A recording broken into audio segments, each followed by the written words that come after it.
ఈరోజు పెద్దలు జీవన్ రెడ్డి గారిని మరి భారత రాష్ట్ర సమితిలోకి సాదరంగా ఆహ్వానించడం జరిగింది.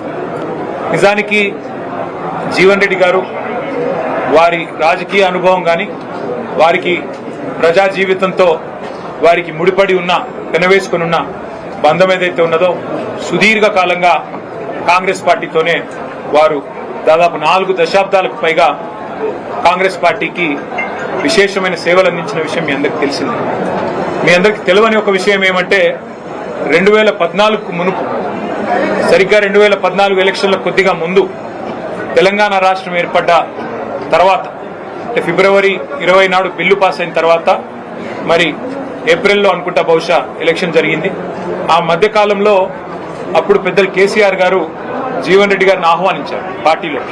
మా వినోద్ కుమార్ గారి ద్వారా ఆ రోజు మరి వారిని పార్టీలోకి రావాలి, మీరు వస్తే బాగుంటుంది, మీలాంటి విశేషమైన అనుభవం కలిగిన నాయకులు మరి తప్పకుండా తెలంగాణలో ఉంటే బాగుంటుంది అని చెప్పి, తెలంగాణ ప్రభుత్వంలో కూడా మీరుంటే బాగుంటుంది అని చెప్పి కూడా ఆ రోజు వారిని ఆహ్వానించడం జరిగింది. కానీ ఒక నిబద్ధత కలిగిన నాయకుడిగా ఆ రోజు వారు కాంగ్రెస్ పార్టీ నాయకత్వంతో వారికి ఉన్న అనుబంధాన్ని మరి కాంగ్రెస్ పార్టీ బలోపేతానికి ముందుకు నడవాలన్న ఉద్దేశంతో వారు ఆనాడు కాంగ్రెస్ లోనే కొనసాగారు. ఆ రోజు జగిత్యాల శాసనసభ్యుడిగా కూడా 2014లో గెలిచినారు. నాకు 2 సందర్భాలు గుర్తొస్తా ఉన్నాయి. జీవన్ రెడ్డి గారితో కేసీఆర్ గారికి ఉన్న పర్సనల్ రిలేషన్ అంటే వారికి ఇద్దరికి మధ్యన ఉన్న గౌరవభావం కానీ ఇద్దరికి మధ్యన ఉన్న స్నేహం ఎట్లాంటిది అంటే వారి బంధం ఈ రోజుది కాదు. వారిద్దరికి దాదాపు 4 దశాబ్దాలకు పైగా పరిచయము, స్నేహము, గౌరవము, పరస్పర గౌరవము ఎప్పటి నుంచో ఉంది. నాకు 2 సందర్భాలు నా కళ్ళ ముందు జరిగినాయి గుర్తొస్తా ఉన్నాయి.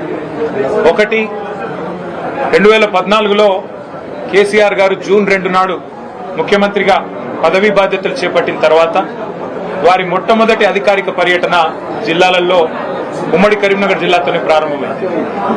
ఆ రోజు ఉమ్మడి కరీంనగర్ జిల్లాలో ఒక ఆడిటోరియంలో మీటింగ్ జరిగింది, కళాభారతిలోనూ ఎక్కడో మీటింగ్ జరిగింది. వారు జిల్లా నుండి ప్రాతినిధ్యం వహిస్తున్న సీనియర్ నాయకుడు, ప్రతిపక్ష పార్టీకి సంబంధించిన శాసనసభ్యుడు. కానీ కేసీఆర్ గారు స్వయంగా ముందు జీవన్ రెడ్డి గారికి మైకునివ్వండి అని చెప్పి వారికి మైక్ అందిస్తే జీవన్ రెడ్డి గారు లేచి వారు స్ట్రైట్ గా అభినందనలు చెప్పి మరి పరస్పరం మరి ఒక్కసారి మీరు ఇప్పుడు గవర్నమెంట్ లో ఉన్నారు, మీకు అభినందనలు చెబుతూ జగిత్యాల ప్రజల తరపున నేను ఒకటి మిమ్మల్ని అడగదలుచుకున్నా అని చెప్పి వారు చాలా చిన్నది ఒక బోర్నపల్లి అనే గ్రామానికి సంబంధించి ఒక బ్రిడ్జ్ కావాలా, వెంటనే నాకు శాంక్షన్ కావాలని ఒక మాట చిన్నగా అడిగినాను. మేమందరం చూస్తా ఉన్నాం, అప్పుడే మేము కొత్తగా మంత్రులైనాం, చూస్తా ఉన్నాం కేసీఆర్ గారు ఎట్లా స్పందిస్తారు, ఎట్లా రియాక్ట్ అవుతారు. సాధారణంగా దాటవేయొచ్చు, చెప్పొచ్చు చూస్తాను అని చెప్పొచ్చు, పరిశీలిస్తాను అని చెప్పొచ్చు.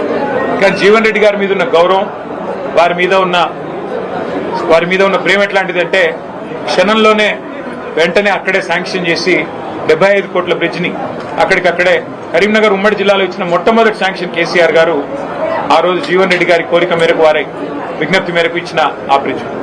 తర్వాత ఇంకో సందర్భం గుర్తొస్తా ఉంది నాకు. అసెంబ్లీలో జీవన్ రెడ్డి గారు ఎప్పుడు ప్రజా సమస్యల గురించి, ముఖ్యంగా రైతుల గురించి చాలా గట్టిగా మాట్లాడే నాయకుడు.